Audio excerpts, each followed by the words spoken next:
Bismillahirrahmanirrahim. Assalamualaikum warahmatullahi wabarakatuh. Selamat pagi dan salam sejahtera bagi kita semua. Perkenalkan, nama saya Kamal Amar atau Selihah dengan NIM 210504067. Saya merupakan mahasiswi program studi Ilmu Hukum Universitas Maritim Raja Ali Haji tahun angkatan 2021. Adapun tujuan dari pembuatan video ini ialah untuk memenuhi tugas pada mata kuliah Hukum Perdata di bawah dosen pengampu Ibu Marniarani SHMH mengenai hukum benda. Baiklah, langsung saja kita masuk kepada pembahasan yang pertama mengenai pengertian benda.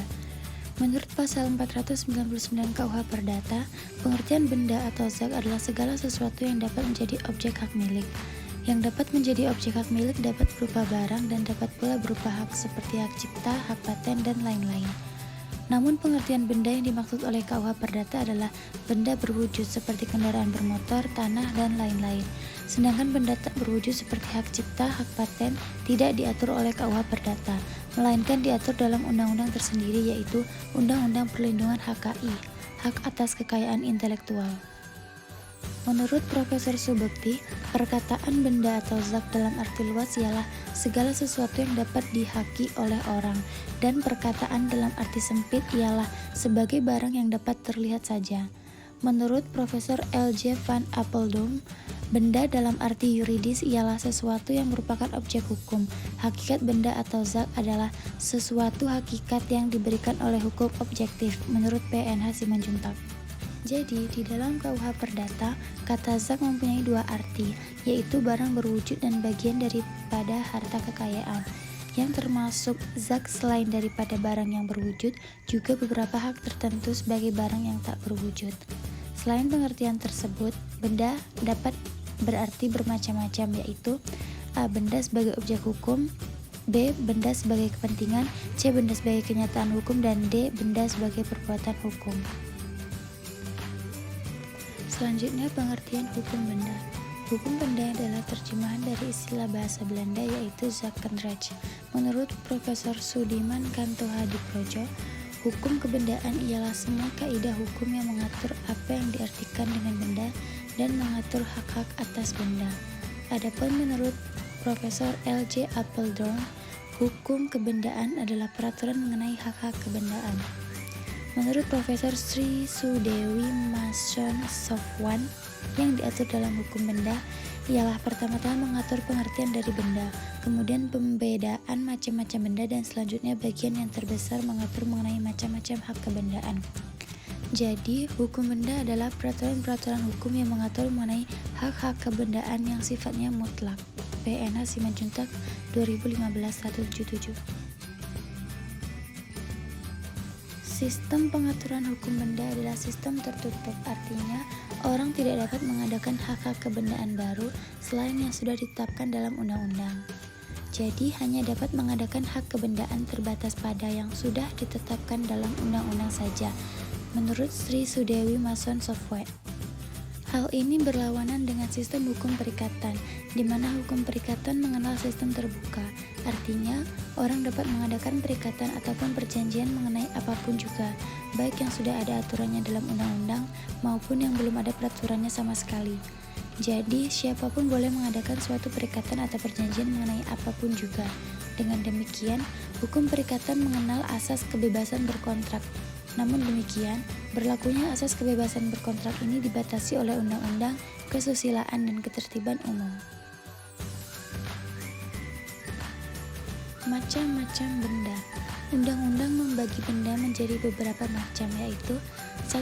Benda yang dapat diganti dan yang tidak dapat diganti. 2. Benda yang dapat diperdagangkan dan tidak dapat diperdagangkan. 3. Benda yang dapat dibagi dan tidak dapat dibagi. 4. Benda bergerak dan tak bergerak.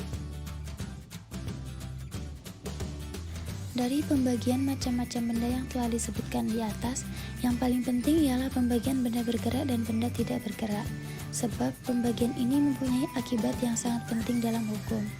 Menurut pasal 540 KUH Perdata, tiap-tiap kebendaan adalah benda bergerak atau benda tak bergerak. A. Benda bergerak. Benda bergerak adalah benda-benda yang karena sifatnya atau karena penetapan undang-undang dinyatakan sebagai benda bergerak. Misalnya kendaraan, surat-surat berharga, dan sebagainya. Dengan demikian, kebendaan bergerak ini sifatnya adalah kebendaan yang dapat dipindah atau dipindahkan. Pasal 509 KUH Perdata. Sedangkan menurut pasal 505 KUH Perdata, benda bergerak ini dapat dibagi atas benda yang dapat dihabiskan dan benda yang tidak dapat dihabiskan. B. Benda tidak bergerak. Benda tidak bergerak adalah benda-benda yang karena sifatnya, tujuan pemakaiannya, atau karena penetapan undang-undang dinyatakan sebagai benda tidak bergerak, misalnya tanah, bangunan, dan lain sebagainya. Selanjutnya, asas-asas hukum benda. 1. Merupakan hukum yang memaksa.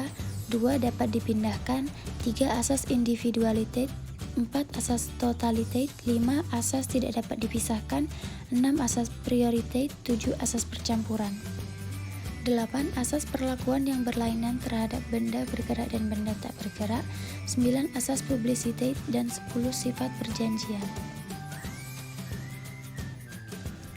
A. Merupakan hukum memaksa. Menurut asas ini, atas suatu benda itu hanya dapat diadakan hak kebendaan sebagaimana yang telah disebutkan dalam undang-undang. Hak-hak kebendaan tidak akan memberi wewenang yang lain daripada apa yang sudah ditentukan dalam undang-undang.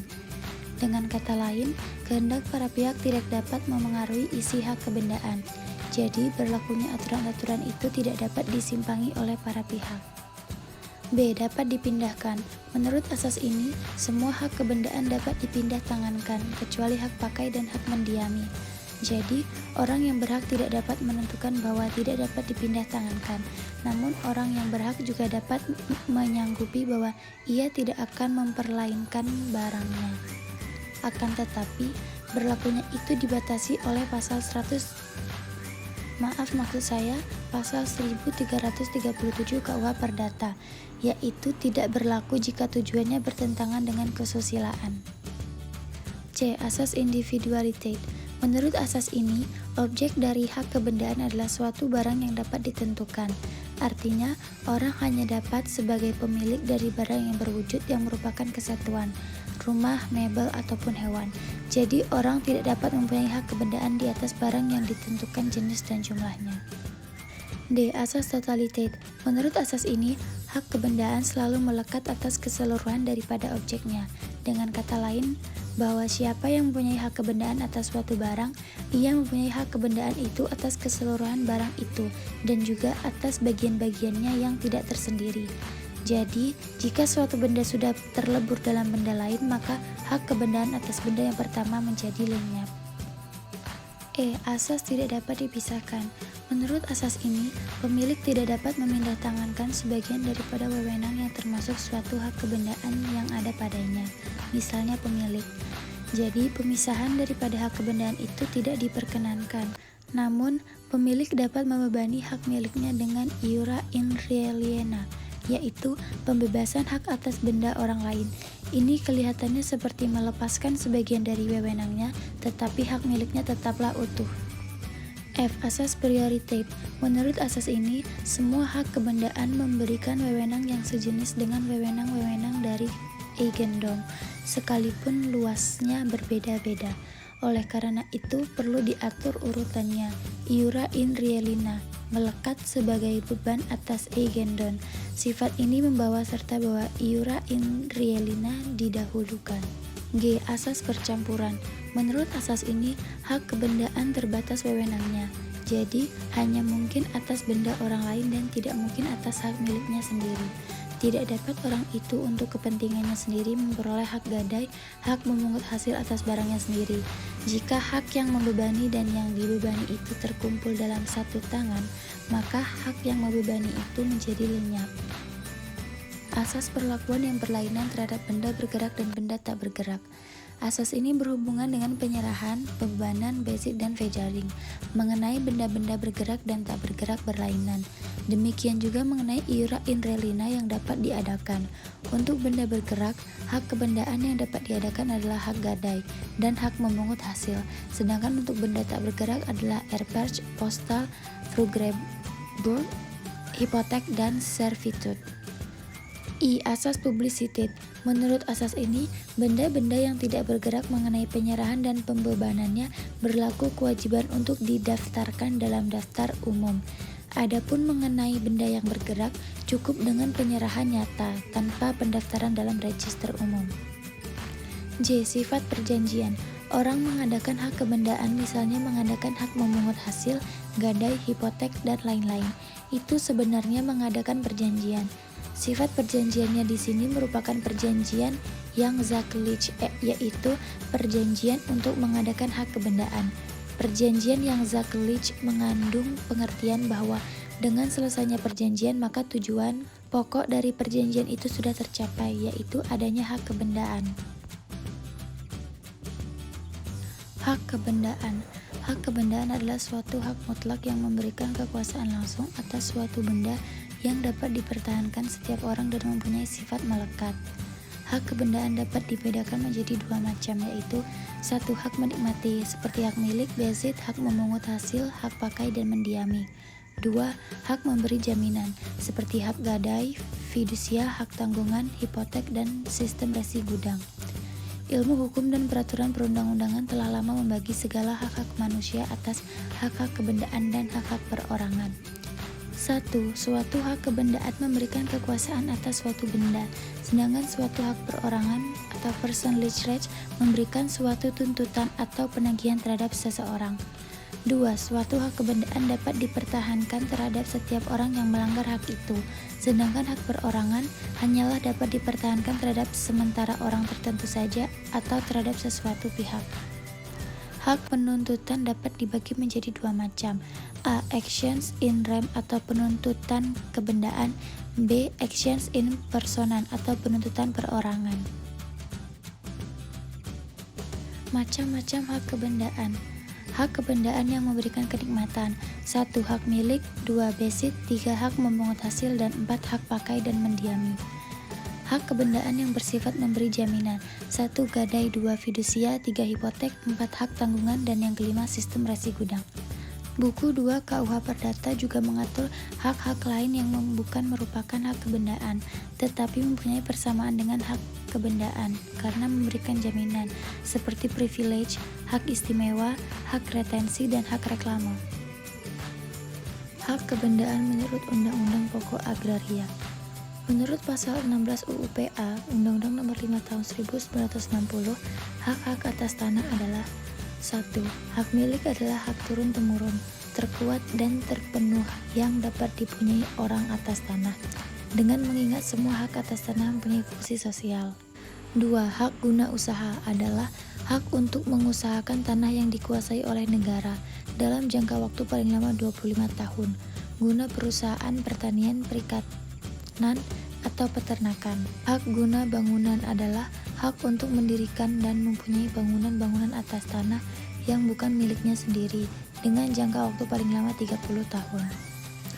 Hak pakai adalah hak untuk menggunakan dan garing atau memungut hasil dari tanah yang dikuasai langsung oleh negara atau tanah milik orang lain, yang memberi wewenang dan kewajiban yang ditentukan dalam keputusan pemberiannya oleh pejabat yang berwenang memberikannya atau dalam perjanjian dengan pemilik tanah, yang bukan perjanjian sewa-menyewa atau perjanjian pengolahan tanah.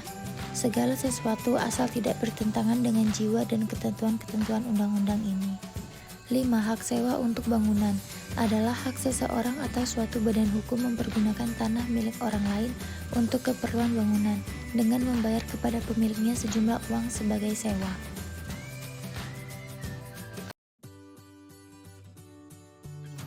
6.